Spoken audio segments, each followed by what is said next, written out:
All right, let's jump into talking some wide receivers. But before we get into our rankings, let's talk a little bit about strategy when it comes to drafting wide receivers. When do you guys consider drafting the first wide receiver off the board? After pick Six. 10. 10. Maybe, Wow. maybe I agree with him. we're living in a wide receiver world. Well, I mean, that doesn't have to do with the first receiver off the board, but the running backs are so important. And you can get an extremely good receiver round 4, 5. That could be your number 2 and be good. Yeah, feel good about it. So who's your 10th running back that you're taking over? Davonte Adams, Stephon Diggs, Austin Eckler, Tyreek Hill. Yeah. Eckler. You're taking Eckler over those two? I am. I'll take Aaron Eckler Jones 5. over them. Oh, well, I have Eckler high, but I know most people have him maybe like 8 or 9, maybe 10. Yeah, that's, I guess after 10th, after the 10th best running back I have ranked, definitely I would take it. Any other position receiver I'll take way over Swift, who I have at 11. Yeah, I got Davonte Adams at 9. So after Nick Chubb for me is kind of the cutoff where I'm like, all right, this is where I'm taking a wide receiver. This is where I'm going to lock that elite guy up. Matt, it sounds like you're looking at 6. So you're taking him over Zeke, Saquon, those guys? I mean, depending on who's there, really. If it's a guy I don't really like this year, I would have no problem taking Tyreek Hill or Davonte Adams at like the 7, 8, 9 spot. Over who? I want to know over who. Like an example. I would Over take Eckler? Rick over Nick Chubb and Nick Chubb. Aaron Jones? Yeah.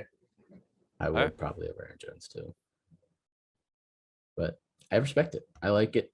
I think wide receivers, you can easily grab elite talent right there, and you know they're going to be good guys. So if you have one of the later picks like 10 through 12, do you consider going 0 running back there and stacking 2 of the top 5 wide receivers? No shot. No, No shot am I doing That's a that. thing of the past. You can't. Your starting running back will be like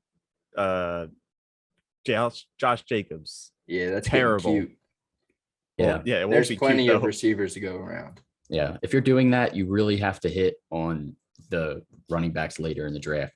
Number 1, you're probably hoping for someone to fall, but number 2, you're hoping for a guy like Chase Edmonds to somehow evolve into a top 10 guy, or like Kareem Hunt to finish top 10 if Nick Chubb goes down or something like that. I think that's the only way that wide receiver strategy really and like pans last out. year, there were some good rookie running backs like Gibson or Jonathan Taylor, where like you get them later on, just bank on, because we don't know anything about the bank on them being good, and they ended up being good for those who did that strategy. But this year there aren't really any, like ETN is in a risky or a bug situation with James Robinson, and I can't really think of anybody Carlos else. Hyde. Yeah. Well, I mean, like other rookie running backs. Yeah. But there's no one like that has that potential like there were last year. Yeah. The only one is Najee Harris, and he's going way before the 3rd round there. Definitely. So he's probably at the latest, he's going early 3rd. He's not falling back to anyone at that next turn there. So yeah, I think it's definitely one wide receiver in those first 2 picks for me in most drafts, unless there's 2 elite running backs there. But I don't think wide receiver is viable. All right, let's get into our ranks. Let's start with the number 1 slot. Who do you think should be the clear-cut number 1 wide receiver in fantasy right now? That's a hard question. There is no clear cut. Yeah, I don't. That's no clear cut this year. too Last hard. year we No were all clear in on cut. Michael Thomas. Who wouldn't This be? year it's a little bit. I think we need to rewatch that podcast. I feel like I wasn't that high on. No, I was. I remember my hot takes were that he was going to finish below like 80 catches, which he may have, but that's because he was hurt and that whatnot. was all injury. You got lucky. But yeah, there's no clear cut. I do like Adams over Tyreek Hill by a little more than a little. So A little more. So a lot. A little more than a little. Yeah, I'm with you. I actually have Adams over Tyreek as well. I think we're splitting hairs between those 2. I think for me, it's those 2 are definitely the top 2 guys. Tyreek Hill obviously has Mahomes throwing to him. Davonte Adams has Aaron Rodgers throwing to him. Well, I don't think you could go wrong with either one. I have Tyreek Hill at 4. What? So not even number 2. I'm just very low in this whole Chiefs offense. He's been hating on the Chiefs doesn't all make any preseason, sense. which makes no sense. Like, Let He's him just live in predicting his some own downfall. little world. Let him. All right. The one day I want to love DeAndre Hopkins, Matt won't side with me. Because that's how can you hate the Chiefs offense? That makes no sense. I don't hate it. I'm just You do hate it though. they're on the downfall, and I don't care if it's Mahomes' 4th year. How are they on the downfall? All because of Kelsey on the It hasn't even started yet. Just because Kelsey's like 31 or Yeah, 32. The whole headline team of They is were 2021. all they were all elite last year. I ride the Kelsey narrative Except for all Clyde. players. All right, Cube. What is your top 5 overall then? So who do you have ahead of Tyreek Hill? Diggs and DeAndre Hopkins. All right. So then you're rounding out your top 5 with Calvin Ridley, I assume. Yes. Oh yeah. Alright. Yeah, I have pretty similar. Obviously, I'm higher on Tyreek than Q, but I have D Hop at 3, Diggs at 4, and then Calvin Ridley at 5.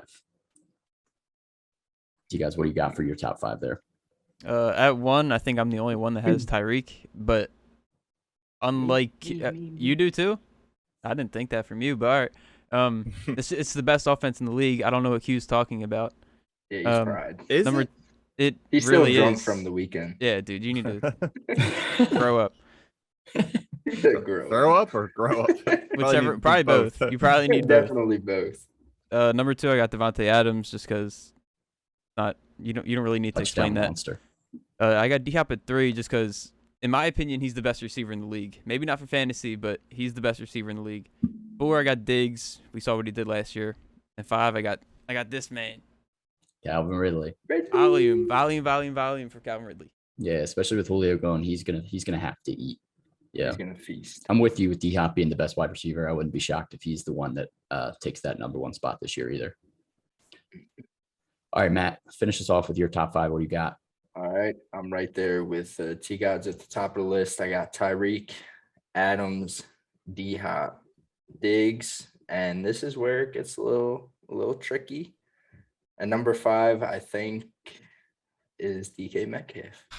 Oh, Mr. No Respect it. Hands. I respect it. Listen, Binky Bowl. He's worth the Binky Binky. Bowl. You'll see this year. I mean, I don't think Tyler Lockett's going to be nearly as involved in this offense as he was last year. I mean, we saw him have a good year of like overall, but majority of those points came in like 3 or 4 games. I think DK is going to be the clear-cut number 1 on this team this year. Like we've mentioned in previous podcasts, there's really no sign of Russell Wilson slowing down. He just has his little ups and downs throughout the season, as we all come to know. But yeah, I see no reason why DK can't finish into the top 5. All I think right. that leads right into our discrepancies here because I have DK at 9. So we're going to go through a couple different wide receivers where we have pretty big gaps in where we rank them. So the first one here, obviously, Matt just kind of led right into it. He's got DK Metcalf at 5. He believes in him. I got him at 9. I am a little bit worried. I do still think Tyler Lockett's going to be involved. And I think DK Metcalf compared to the guys I have ahead of him has more competition compared to guys like DeAndre Hopkins, Stephon Diggs, Tyreek Hill, Davonte Adams. Those guys are all kind of the clear-cut wide receiver on their team. They're going to get that volume, and Calvin Ridley. Whereas DK Metcalf still has to compete with he's most likely top 20, 25 wide receiver. And DK should be the clear-cut receiver on this team, but Tyler Lockett's Lockett still is gonna take talented. I mean, you guys are talking about target share, but you're forgetting Kelsey still on the Chiefs. I mean, Kyle Pitts newly in Atlanta. So, I mean, I don't know. Maybe there's not as much clear cut going on as we think, but there's only one way to find out. Yeah, Kelsey obviously does, but I still think that Kelsey and Tyreek Hill could both finish number 1. That offense is a step above the Seahawks. Yeah, Kyle many steps Pitts. above. We'll see Kyle Pitts, but And the Seahawks like to run. Throw that in there. they do. They do like to run. You're right.